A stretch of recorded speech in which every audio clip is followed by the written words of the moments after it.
Guys সবাই কেমন আছেন? আশা করি সবাই ভালো আছেন, আমিও ভালো আছি।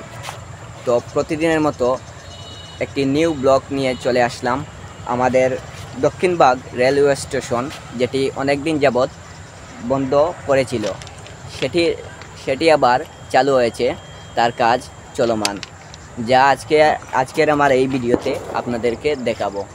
তো সবাই চলুন, সবাই মিলে এই সৌন্দর্যটি উপভোগ করি একসাথে। সো গাইস, এখন আপনারা দেখতে পাচ্ছেন এখানে রেল বসানো হয়েছে।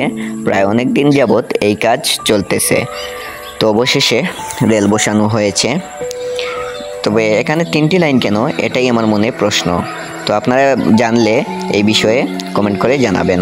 তো এটা হলো নিউ ভবন, যেটার কাজ এখনও চলমান রয়েছে, তবে প্রায় কাজ শেষের দিকে চলে এসেছে। ভবনটি অনেক দিন যাবৎ কাজ চলতেছে, তো তাই প্রায় শেষের দিকেই এই কাজ চলে এসেছে। আর কিছুদিন কাজ হয়ে গেলে ভবনটির কাজ কমপ্লিট, তারপরই রেল লাইন চালু।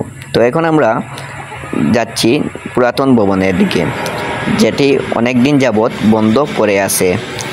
এক আমলে, প্রায় ব্রিটিশদের আমলে এই রেলটি চলমান ছিল।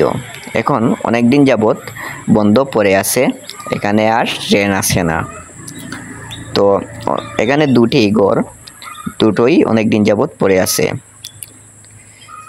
এটি হলো পুরাতন ভবন।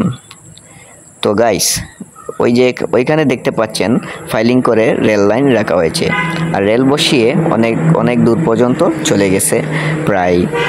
আর এটি হলো দক্ষিণবাগ বাজার, পাশেই রেল বসানো হয়েছে। আর এটি পুরাতন ভবন, যেটা অনেক দিন যাবৎ বন্ধ পড়ে আছে। আর এটারই পাশাপাশি নিউ ভবনটি করা হয়েছে, প্রায় দুটোই পাশাপাশি পড়েছে। তার পাশেই আবার খেলার মাঠ ছিল, ছেলেরা খেলা করে বাড়ি চলে যাচ্ছে, কারণ বিকেল হয়ে গেছে তাই। সো গাইস, আজকের ব্লগ এই পর্যন্তই ছিল। দেখা হবে পরবর্তী কোনো নেক্সট ব্লগে। টাটা, বাবাই।